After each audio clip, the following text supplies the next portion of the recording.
جو لوگ اللہ کا ذکر نہیں کرتے وہ بھی غافل ہو جاتے ہیں، اور جو فضول باتیں زیادہ کرتے ہیں نا، ہنستے زیادہ ہیں۔ فَلْيَضْحَكُوا قَلِيلًا وَلْيَبْكُوا كَثِيرًا۔ قرآن کہتا ہے زیادہ رویا کرو، کم ہنسا کرو۔ نبی پاک علیہ الصلوۃ والسلام سے پوچھا تھا حضرت عقبہ بن عامر نے کہ یا رسول اللہ نجات کس چیز میں ہے؟ تو نبی پاک علیہ الصلوۃ والسلام نے فرمایا ایک تو اپنی زبان قابو میں رکھو، دوسرا فرمایا اپنے گھر میں ٹھہرے رہو، تمہارا گھر تمہارے لیے کافی ہو، فضول نہ نکلو گھر سے، اور تیسرا فرمایا اپنی خطاؤں پہ رویا کرو۔ کثرت کلام اور فضول کلام اور بلا وجہ یہ بندے کو غافل کرتا ہے، دل کو سخت کرتا ہے۔ یہ چند چیزیں ہیں جو انسان کو غفلت میں ڈالتی۔ اپنے آپ کو ان چیزوں سے بچائیں اور غفلت کو توڑیں۔ آپ کے ذمے، میرے ذمے جو حقوق العباد ہیں ان کا پتہ کریں، جو اللہ رسول کے حقوق ہیں ان کی خبر دیکھیں، ہماری جو ذمہ داریاں ہیں ہم کس طرح انجام دے رہے ہیں اس پر توجہ کریں، اپنے معاملات کو ٹھیک کریں۔ ہم انسان ہیں، کوتاہیاں تو رہ جائیں گی، لیکن جب کوشش کریں گے تو پھر رب تعالیٰ مدد بھی فرمائے گا۔ ایک بات اور کرنی ہے، ایک تو میں نے عرض کیا غفلت کو توڑنا، ایک دوسری بات قرآن مجید کا ایک سبق اور، جب غفلت توڑنی ہے تو پھر لازمی طور پر ایک کام کرنا پڑے گا۔ میں نے یہ عرض کیا تھا کہ پلاننگ نہیں کرنی، فیصلہ کرنا ہے۔ تو فیصلہ کرنا ہے تو کرنا کیا ہے؟ پھر قرآن حکیم نے سورہ بقرہ میں کہا فَاسْتَبِقُوا الْخَيْرَاتِ، یعنی تم نیکیوں کی طرف دوڑو، جلدی جلدی نیکیاں کرو، فٹافٹ، دیر نہ کرو۔ فٹافٹ سے مراد یہ نہیں کہ نیکی جلدی جلدی کر جاؤ، یعنی ٹال مٹول نہ کرو خیر کے کام میں، کل کریں گے، پرسوں کریں گے، عمرہ کر رہے ہیں پھر نیکی ہیں، حج کر رہے ہیں پھر نیکی ہیں، بچے بیال ہوں پھر میں نیک ہوں۔ یہ تھوڑا سا یہ کام ٹال مٹ، فاستبقوا الخیرات، نیکیوں کی طرف دوڑو، جلدی کرو، بھاگو۔ نبی پاک صلی اللہ تعالی علیہ وسلم نے فرمایا 5 چیزوں سے پہلے غنیمت جانو۔ حضور علیہ الصلوۃ والسلام فرمانے لگے ایک تو تم جوانی کو نہ بڑھاپا آنے سے پہلے غنیمت سمجھ لو۔ نبی کریم صلی اللہ تعالی علیہ وآلہ وسلم ارشاد فرمانے لگے کہ اپنی صحت کو غنیمت جان لو، بیماری آنے سے پہلے۔ پھر حضور علیہ الصلوۃ والسلام فرمانے لگے اگر اللہ نے تمہیں مال دیا ہے، وسعت دی ہے، تو نیکی کر لو، خرچ کر لو اللہ کے راستے۔ خدا نہ خواستہ تم پر غریبی آ جائے۔ اور پھر حضور سید عالم صلی اللہ تعالی علیہ وسلم فرمانے لگے اگر تمہیں اللہ نے کچھ فراغت دی ہے، بہت زیادہ مصروف نہیں ہو، تو غنیمت جان لو، جلدی سے نیکی کر لو قبل اس کے کہ تم مشغول ہو جاؤ۔ اور 5ویں بات حضور نے بیان کی، فرمایا زندگی کو غنیمت جانو، موت آنے سے پہلے جلدی سے نیکی کر لو۔ نیکی کے لیے ساری زندگی منصوبہ بندی نہ کرتے رہو، نیکی کے لیے دیکھو نا، ہماری زندگی میں یہاں دنیا میں رہ کے چند منٹوں میں وہ نیکی کی جا سکتی ہے جو قیامت کے بعد صدیوں کا ہمارا فائدہ کرے گی، صدیوں کا فائدہ کرے گی۔ کرتے نہیں، پلاننگ کر رہے ہیں، منصوبہ بندی کر رہے ہیں، بس تیاری کر رہے ہیں، بس حضرت آپ دعا کر دیں، اللہ تعالیٰ دعائیں بھی قبول فرمانے والا ہے۔ لیکن جو نیکی نصیب ہوتی ہے اسے جلدی سے کر گزریں، اسے فٹافٹ کریں۔ میں ایک گاؤں میں گیا، اب تو خیر وہ دور نہیں رہا، یہ 10-15 سال 20 سال پہلے نا، جو نوجوانوں کی مصروفیات ہوتی تھیں ان میں سے ایک مصروفیت یہ ہوتی تھی کہ گندم لے کے چکی پہ جانا ہے، آٹا پسوا کے لانا ہے۔ یہ ایک بڑی، چونکہ سبھی گھروں کے اندر سال کے لیے گندم سٹاک کر لی جاتی تھی، تو گندم لے کے جانا یہ ایک ڈیوٹی ہوتی تھی۔ ایک نوجوان ایک گاؤں میں، اس کی مجھے تعریف سننے کو ملی، تو ایک بوڑھی اماں کہنے لگی یہ تے بڑا نصیباں والا ہے، سارے دا آٹا پیا لے ہوندا ہے۔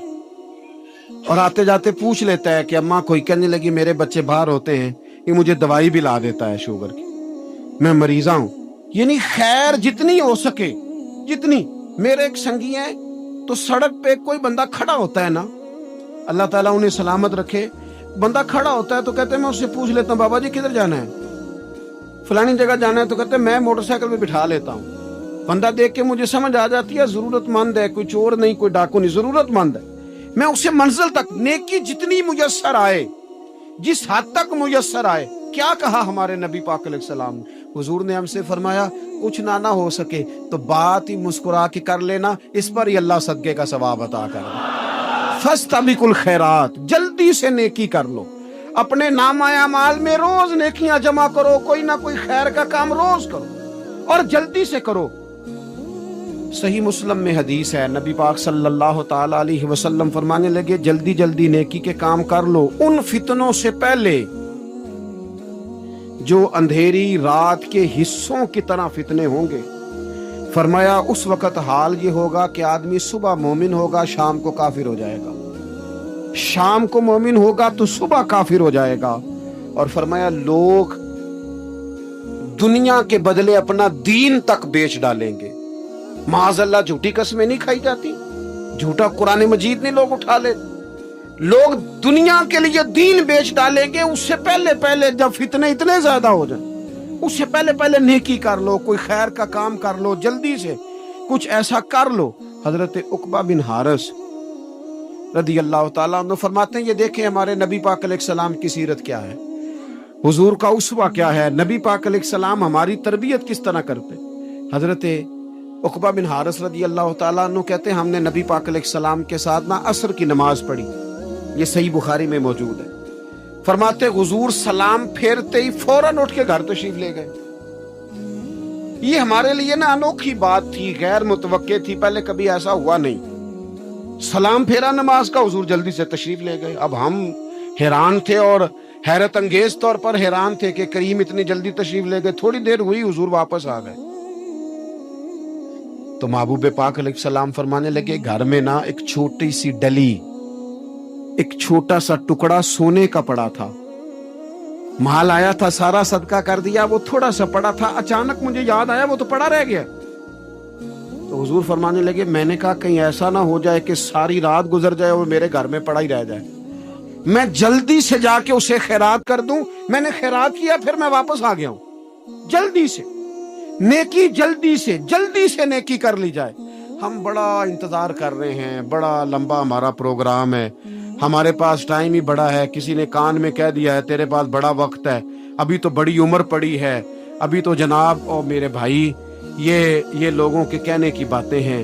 پھر پتہ ہی نہیں چلتا حالات کس طرح کے ہو جاتے ہیں اور کیا معاملات انسان کے ساتھ درپیش ہوتے ہیں. جتنی خیر میسر آئے، جتنا بھلا میسر آئے، جتنی انسان کو توفیق ملے. میں نے بزرگوں کو دیکھا، اپنے اصحاب کو،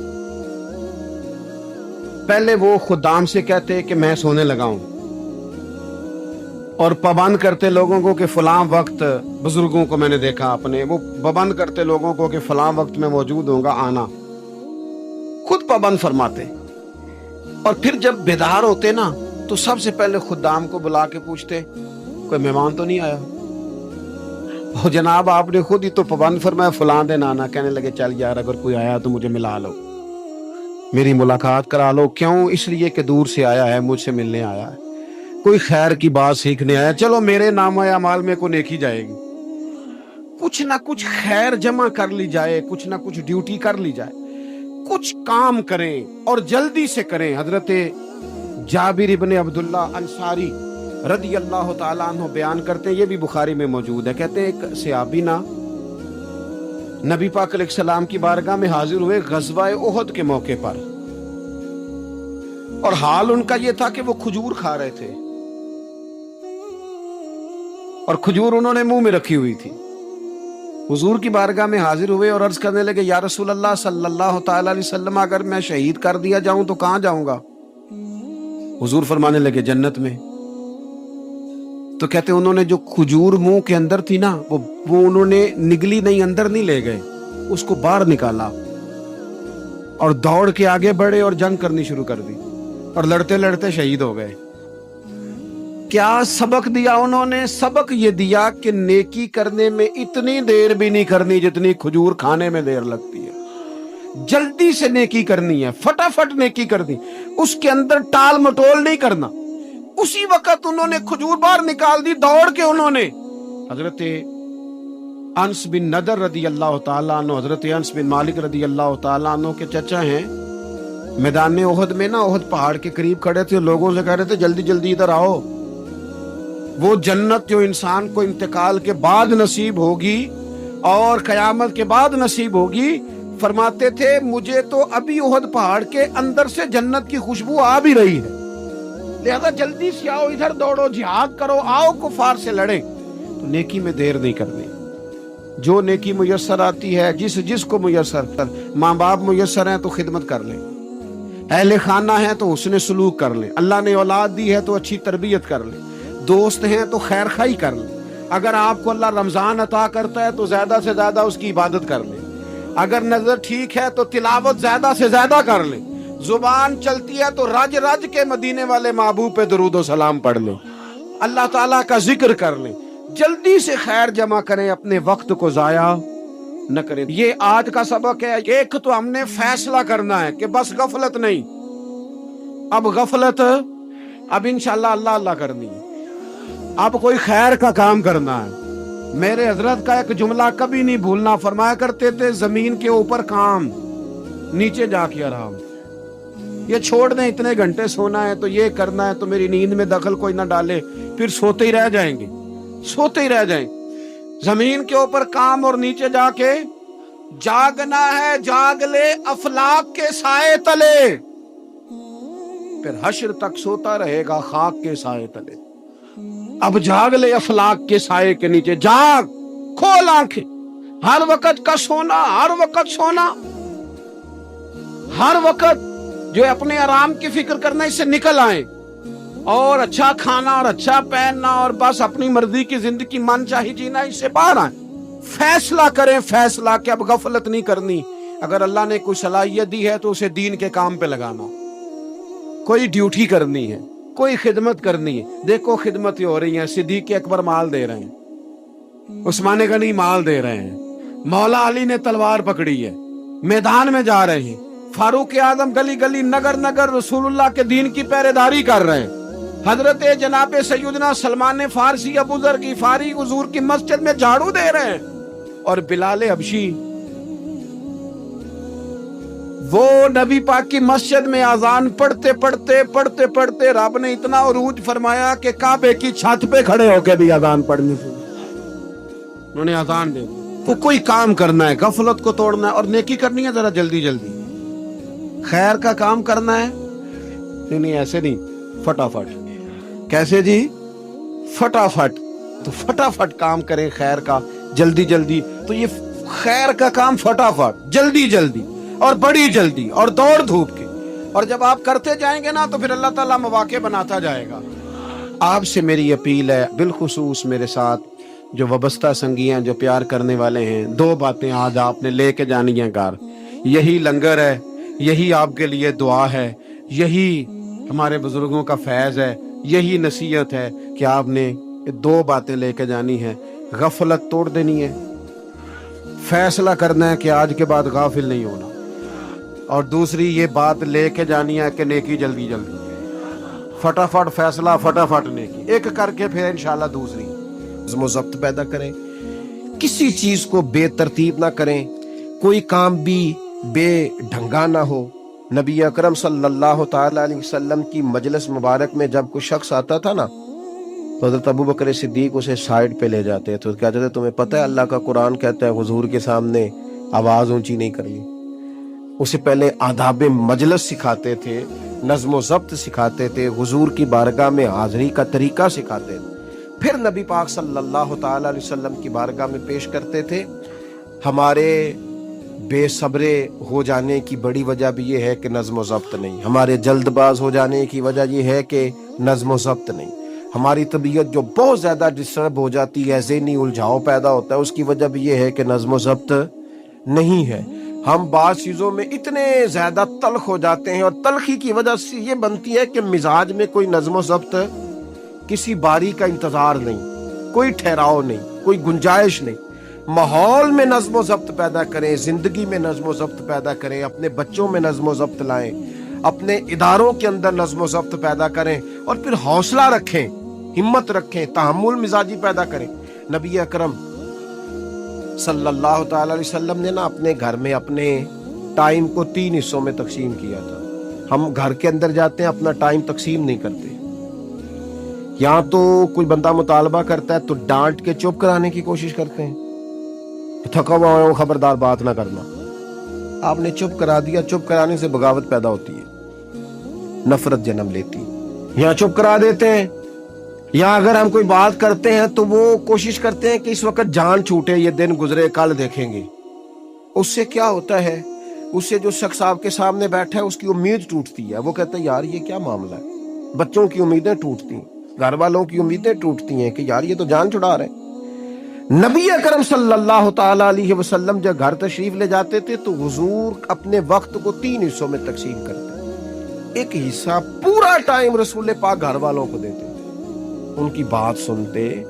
بلکہ حضرت عائشہ صدیقہ فرماتی ہیں جب تک گھر میں رہتے کوئی نہ کوئی گھر کا کام ہی کرتے رہتے. حضور ٹائم دیتے. ایک حصہ یہ.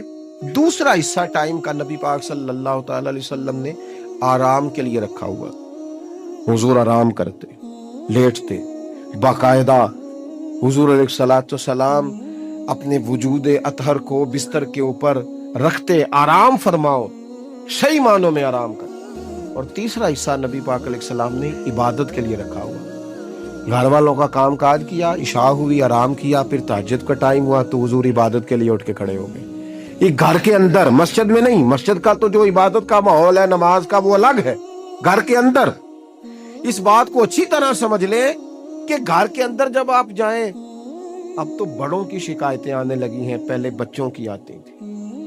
اب تو 50 سال کے آدمی کی شکایت آتی ہے کہ گھر آتے ہی موبائل کھول لیتا ہے، ادھر ادھر دیکھتا ہی نہیں، کوئی سنتا ہی نہیں. اس طرح تو ہمارے اپنے ہم سے ٹوٹ جائیں گے، بکھر جائیں گے. ہمارے بچے خدا جانے کیا سوچنے لگیں گے، کسی اور سمت نکل جائیں گے. وہ جن کو ہماری باتوں کی، ہماری شفقتوں کی، ہمارے پیار کی، وہ جس پوتے کو، جس چھوٹے بیٹے کو دادا کے والد کے کندھوں پر کھیلنے کی چاہت ہے، وہ تو اس سے محروم رہ جائے گا. ہمیں وقت دینا ہے، ان کو ٹائم دینا ہے، اس ٹائم کو مرتب کرنا ہے. نبی اکرم سید عالم صلی اللہ تعالی علیہ وآلہ وسلم حتیٰ کہ میدان جنگ میں بھی حضور چیزوں کو مرتب کرتے. عرب کے لوگ جب جنگ کرتے تھے نا تو وہ سمجھتے تھے اسلحہ بڑا ہے، طاقت بڑی ہے، ہم نے کر لینا جو ہمارے جی میں آنا ہے. حضور کا طریقہ مبارکہ یہ تھا کہ جنگ میں بھی نظم و ضبط. حضور فرماتے قریب دشمن آ جائے تو طاق پہ بلا وجہ تیر نہ چلانا، وہ بالکل سامنے جب تمہیں نظر آ جائے، تمہیں نشانہ سمجھ میں آئے تب تیر چلانا. کئی دفعہ فرمایا صرف پتھر کا استعمال کرنا. حضور علیہ الصلوۃ والسلام لوگوں کو کہتے کہ تم نے یہاں پہاڑ کے چوٹی پہ کھڑے رہنا ہے، تم نے جنگ ہی نہیں لڑنی. تم یہاں ہراول دستے کے طور پر پشت پہ کھڑے رہو، جب تک میں تمہیں حکم نہ دوں تم نے یہاں سے ہٹنا نہیں ہے. این جنگ کے موقع پر بھی رسول پاک صلی اللہ علیہ وسلم نظم و ضبط کا مظاہرہ کرتے، ترتیب مقرر کرتے. آپ یقین کریں جن اداروں کے اندر نظم و ضبط ہے، جن کے اندر اصول ہے، جن کے اندر قاعدے ہیں، وہ اپنی پیشہ وارانہ کام سے کبھی بھی پیچھے نہیں ہٹتے. اور جہاں یہ کام نہیں ہوتا وہاں بڑی ساری چیزیں نقصان کا شکار ہوتی. این حالت جنگ میں بھی نبی اکرم نور مجسم صلی اللہ تعالی علیہ وسلم نظم و ضبط کا خیال کرتے. یہ جنگ احد میں نقصان ہوا تھا نا وقتی طور پر، اس کی وجہ بھی یہ بنی تھی کہ حضور نے جن صحابہ سے کہا ہٹنا نہ، ان سے اجتہادی خطا ہو گئی. انہوں نے سمجھ لیا کہ جنگ تو ختم ہو گئی ہے، وہ ہٹ گئے. ان کے ہٹنے سے نقصان ہوا، 70 لوگ شہید ہو گئے. اگر وہ نظم قائم رہتا جہاں حضور نے کھڑا کیا تھا تو کبھی یہ کام نبی پاک صلی اللہ تعالی علیہ وآلہ وسلم نا اجتماعیت کی بات کرتے تھے، مل کے رہنے. اختلاف رائے ہو جاتا ہے لیکن ہمارے ہاں لوگ پتہ کیا کرتے ہیں، اندر رہ کے اختلاف نہیں کرتے، چھوڑ کے جا کے اختلاف کرتے ہیں. یہ مخلص نہ ہونے کی علامت ہے. جو لوگ مخلص ہوتے ہیں وہ اندر رہ کے رائے کے اختلاف کرتے ہیں. وہ کہتے ہیں یار میں چھوڑ کے تو نہیں نہ جا سکتا، میں ادھر ہی رہوں گا، جو کمزوریاں ہیں، جو غلطیاں ہیں ان کو ہائی لائٹ کروں گا، رہوں گا. اسی لیے نبی پاک علیہ السلام کے صحابہ مختلف قسم کے مشورے دیتے تھے.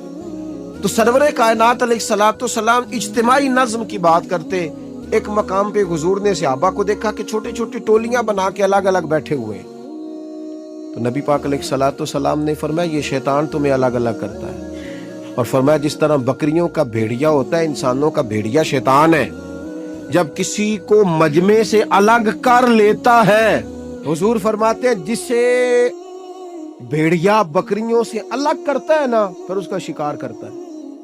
اور شیطان بھی جب تمہیں اجتماعیت سے الگ کر لیتا ہے، در مرشدہ چھڈی نہیں تے ہو جاویں گا روگی.